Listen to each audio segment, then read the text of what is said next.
Hello and welcome to Today in History. My name is Sotonye Fiasimana. It's a bit of a packed one today. There's quite a lot that happened on this day. So let's get started right away. 1520 is the year. Spanish conquistadors or conquistadors. Correct me if I'm wrong, guys. I'm not Spanish, so I'm not quite sure how it's pronounced. But yeah, it's spelled conquistadors, but I suspect it's pronounced conquistadors. So on this day, anyway, in 1520, they are expelled from Tenochtitlan. Tenochtitlan, following the Aztec revolt against their rule under Hernán Cortés during La Noche Triste, the night of sadness. Many soldiers drowned in the escape, and Aztec Emperor Montezuma II dies in the struggle. Next, we move to the year 1860. A famous debate on Charles Darwin's theory of evolution. It held at the Oxford University Museum and was dominated by arguments between Thomas Henry Huxley, popularly known as Charles Darwin's bulldog, pictured here, and Bishop Samuel Wilberforce. So these were the main proponents of their sides of the story. So obviously the bishop was against Darwin's theory of evolution, and the other two, Thomas Henry Huxley and Charles Darwin, were for the theory of evolution. So anyway, that happened on this day in 1860 at Oxford University's museum. We move on now to the year 1849. Well, that should have come before 1860, shouldn't it? My bad. Well, we'll move swiftly on. 1849 on this day, Britain establishes a colonial protectorate over the Bight of Biafra. Now, the Bight of Biafra was also known as the Bight of Benin, and Benin is actually much closer to the Bight than Biafra. So I'll show you a picture of what it looks like, because the map has been redrawn. So this establishment of this colonial protectorate was under the authority of the British Consuls of the Bight of Benin, or the Bight of Benin. And I'm going to use my arrow, which I don't usually do, but I'll do that for this illustration. So the Bight of Benin would be there. That's Benin. The city of Benin is somewhere there. So that's the Bight of Biafra, the Bight of Benin. And that would be what the Igbo majority of the eastern region wanted to break away from Nigeria in 1967. So that country would have been called Biafra, which, as you can see here. And obviously, 1967, that's what Biafra looked like. And in 1970, the year the war ended, Biafra had been reduced to that size. I have a video on Biafra about this American kid, 19-year-old kid, who self-immolates himself because he had seen the suffering of the Biafra people, and obviously wasn't happy with what was going on. So I have a video on that, so you can check it out. So let's see. Let's show you another image. So that's what would have been Biafra if they had succeeded in seceding from the rest of Nigeria.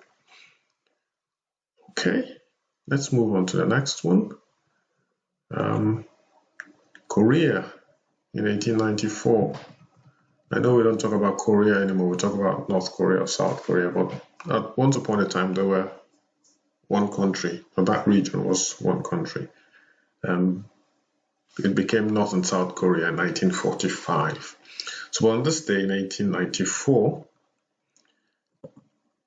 Korea declares independence from China, and they ask for help from Japan. So Korea apparently on this day asked for Japanese aid. I'm just going to move my screen slightly, pardon me. They asked for Japanese aid as well. You can see Japan to the right, and yeah, China to the left, the mighty China. Let's move my screen slightly, guys. Pardon me. I had to pause the video because there's a bit of a noise and an interruption. Right, I'll move on to the next item on the program.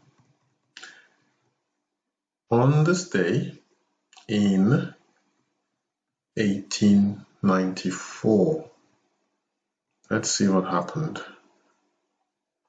So also in 1894, Tower Bridge, London, opens.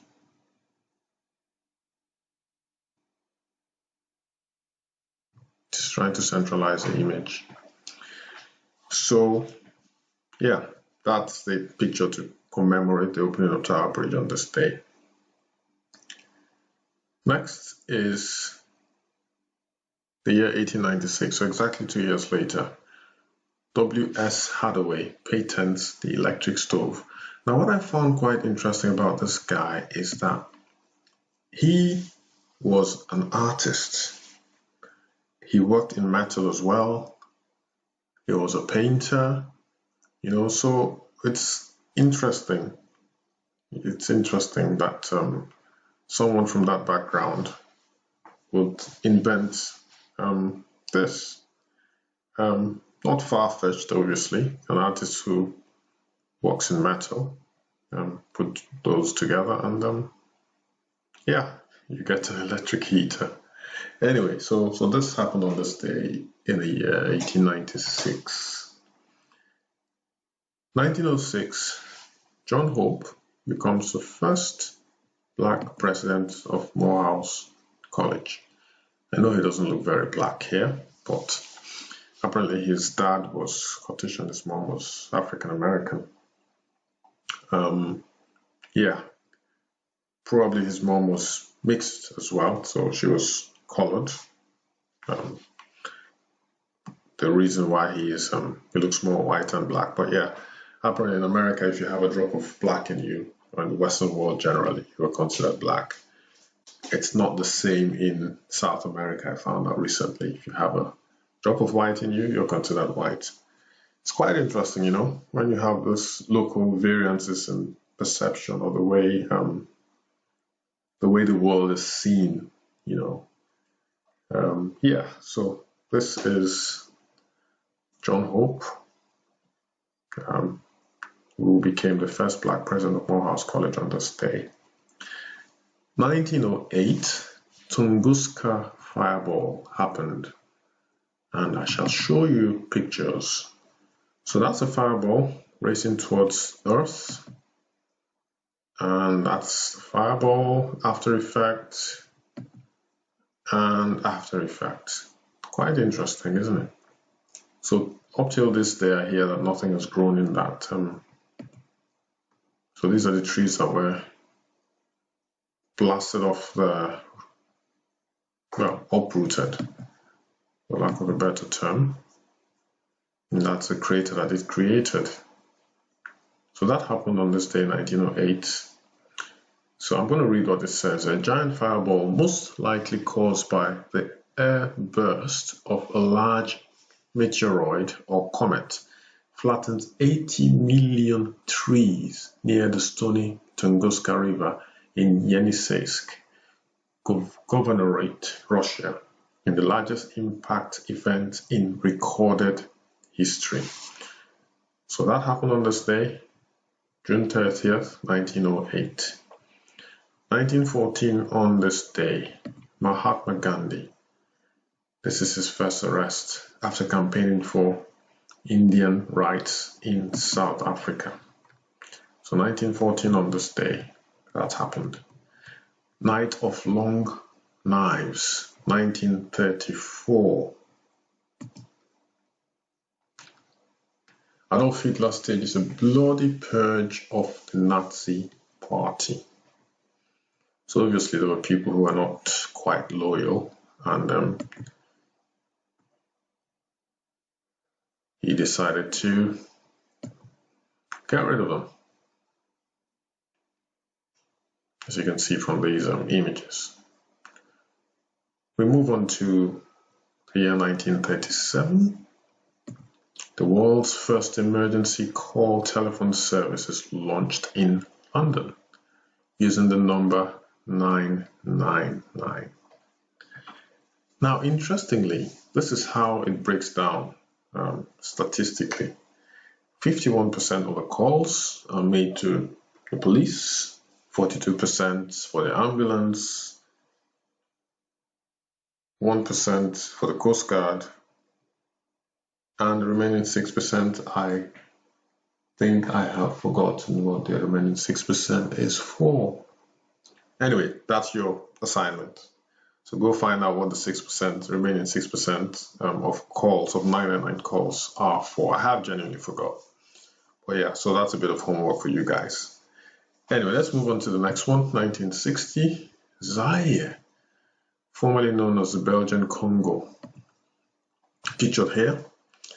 As you can see, it's called the Belgian Congo, and it was called the Belgian Congo from 1900 to 1960. Okay, it declares independence from Belgium on this day. So let's show you a few more pictures. Congo independence, 30th of June. So that June is in French, J-U-I-N. And that's the king of Belgium apologizing for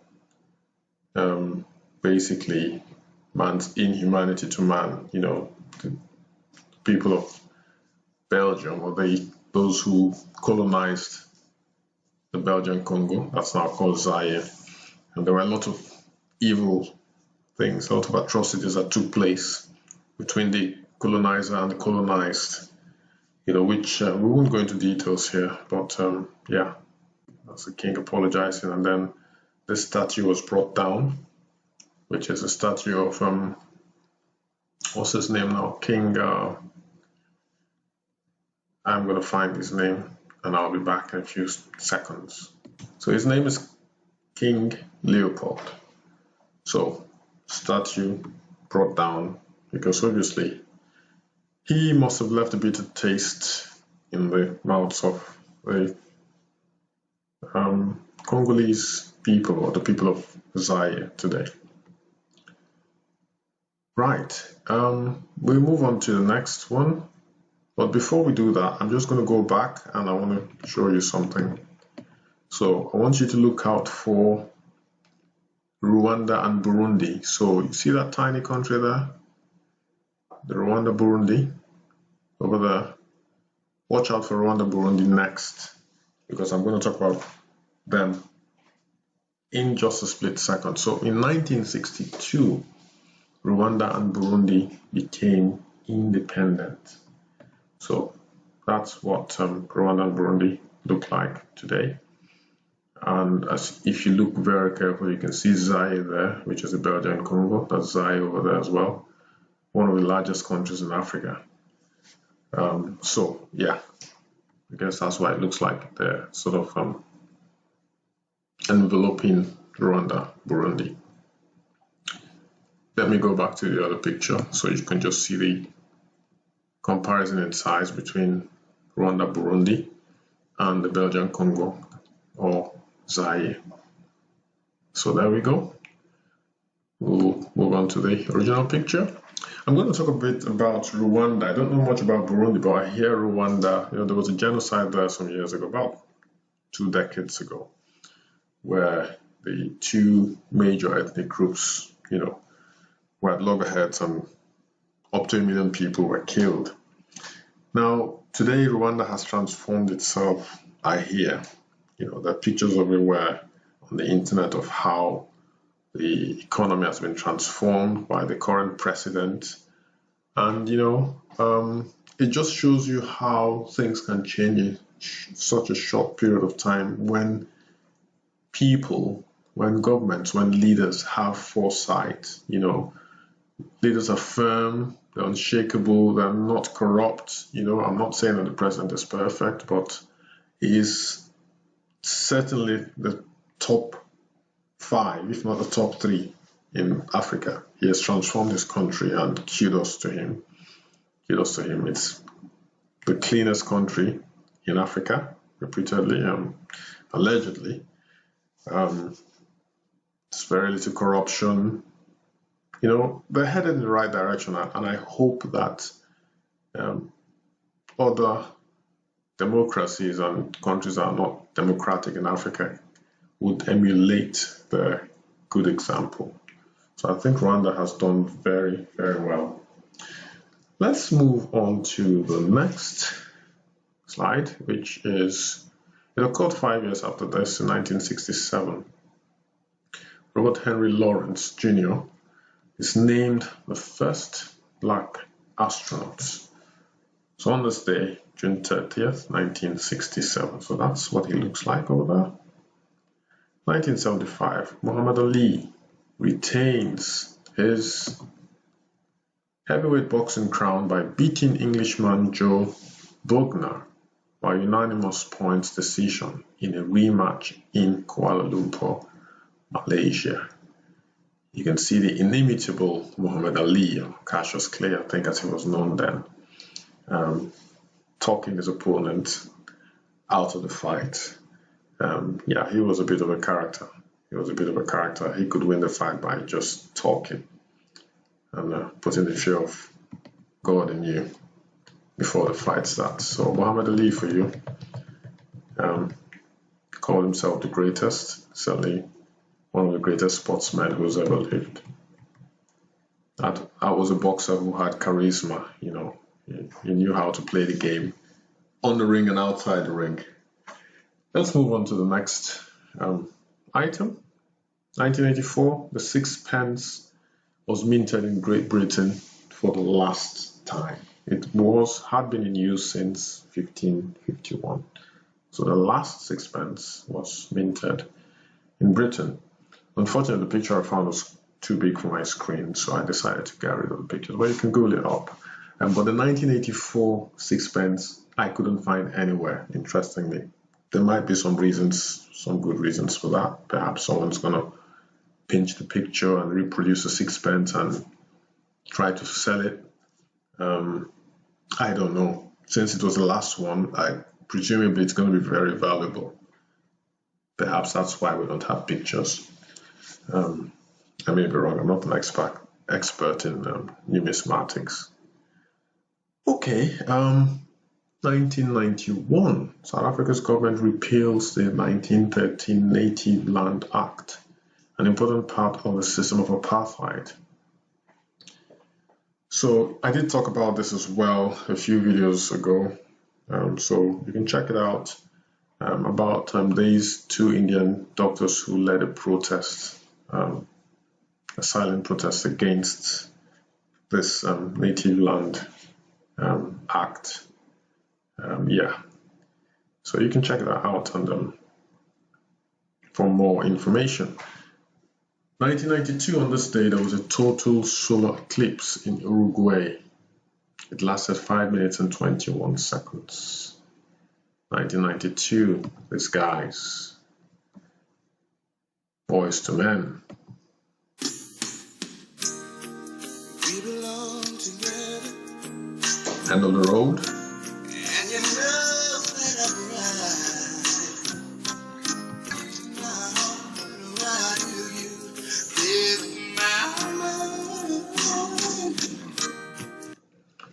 So I'm just going to pause that there before I get into trouble. So that's End of the Road by Boyz II Men. It was released on this day in 1992. Such a long time ago. Incredible how time flies. So they got a Grammy Award for Best R&B Performance by a Duo or Group with Vocals and Best R&B Song of 1993. Billboard Song of the Year 1992. Great song. Go check it out if you haven't heard it before. 2002 on this day. This is going to be another video for you guys. Ronaldo scores twice as Brazil beats Germany 2-0 to win record 5th title. So Brazil wins the World Cup for the 5th time. No other country has done that, I believe, since this day. So that's his first goal.